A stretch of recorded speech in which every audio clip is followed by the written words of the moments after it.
अस्सलामुअलैकुम दोस्तों, मेरा नाम है नूर फातिमा और आप देख रहे हैं मजहबी इल्म। आज जिस मौजू पर बात करेंगे वो है शैतान।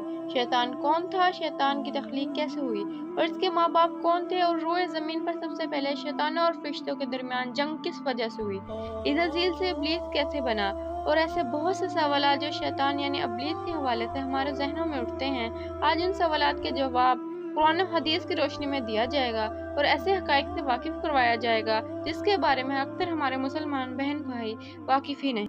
अल्लाह ताला कुरान पाक में इरशाद फरमाता है, ए ईमान वालो, इस्लाम में पूरे पूरे दाखिल हो जाओ और शैतान के रास्ते पर ना चलो, बेशक वो तुम्हारा खुला दुश्मन है।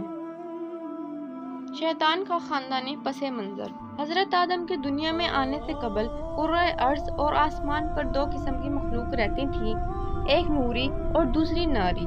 नूरी मखलूक यानी फरिश्ते जो नूर से पैदा किए गए हैं, जो आसमान पर रहकर दिन रात इबादत इलाही में मसरूफ रहते हैं। नारी मखलूक जिन्नात हैं जो आग से पैदा किए गए, ये ज़मीन पर रहते हैं। इनके यहाँ औरतें भी होती हैं और इनकी नस्ल फैलती है। जिन्नात में शर का मादा बहुत ज़्यादा होता है। अक्सर लोग शैतान को फरिश्ता समझते हैं, लेकिन शैतान जिन्नात की नस्ल से है और आग भड़कते शोले से पैदा किया गया। अब शैतान के माँ बाप के बारे में जानेंगे कि वो कौन थे और उनका नाम क्या था। जिन्नात में से एक नामी ग्रामी जिन का नाम चलीपा था और इसकी बीवी का नाम तबलीस था। ये दोनों बहुत ही कदरो बहादुर थे। कहा जाता है कि चलीपा जिन की शक्ल व सूरत बबर शेर की तरह की थी, जबकि तबलीस की शक्ल लोमड़ी नुमा थी।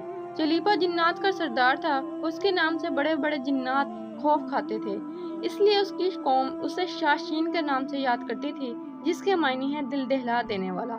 जिनों की अक्सरियत सरकश, सरपसंद, फसादी और जंगो जदल की दिलदारा है, जबकि नेक और पुरअमन जिनों की तादाद आटे में नमक के बराबर है। चलीपा ने कबीले के लिए बहुत सी जंगें लड़ी और एक वक्त वो आया कि तमाम कबाइल चलीपा के ज़ेर नंगीन हो गए।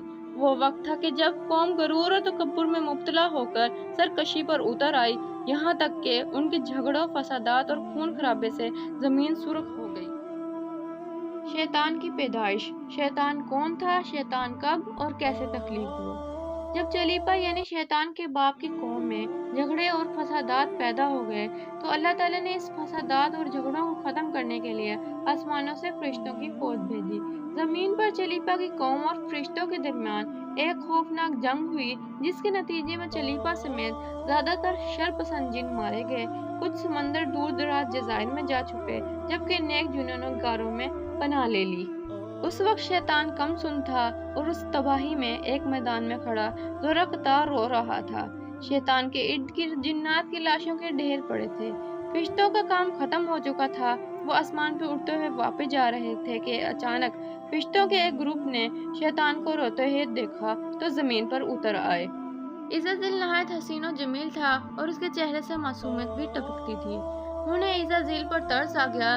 चनाचा उन रहमदिल फरिश्तों ने हज़रत जिब्राईल अलैहिस्सलाम के ज़रिए अल्लाह ताला से इज़राइल साथ ले जाने की इजाज़त तलब की और फिर अल्लाह की रज़ा से इज़राइल को गोद में लेकर पहले आसमान पर उतर गए।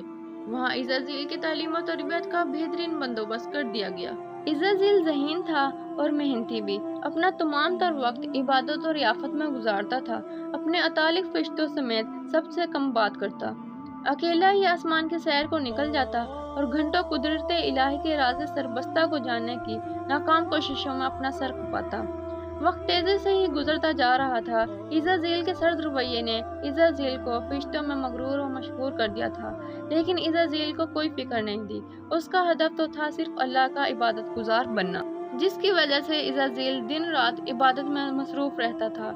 यहाँ तक कि एक दिन अल्लाह ताला ने इज़राइल को दूसरे आसमान पर फाइज फरमा दिया और गुजरते वक्त के साथ अपनी आलमियत और काबिलियत की बिना पर इज़राइल को अल्लाह का कर्ब हासिल होता चला गया।